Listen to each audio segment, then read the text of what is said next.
gentleman that had a big sarcoma defect. So he had a tumor here. The general surgeons excised that tumor and left this large hole. So in order to fill this, we're actually going to do a tummy tuck. Kind of showing you here what we've done so far. We've basically elevated the tummy tuck tissue.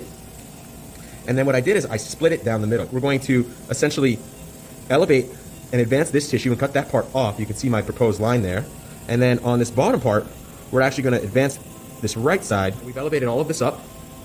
We're going to sit him up, and you can see now that this part of the flap is going to get inset into this defect, whereas this part of the flap is going to get cut off. I've done application, which you can see here. Here's the belly button that we're going to be bringing through soon. And I wanted to show you kind of how this is going to work. So remember, we had this very large defect right here.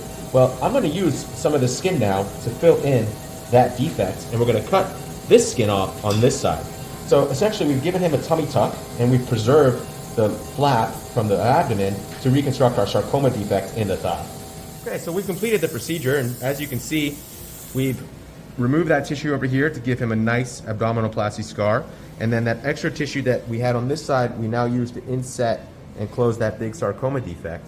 So ultimately, and we've reinset his belly button. So ultimately, he's going to have an excellent result because we've basically given him a tummy tuck, used the tissue that we normally throw away to reconstruct the abdominal defect where he had the sarcoma.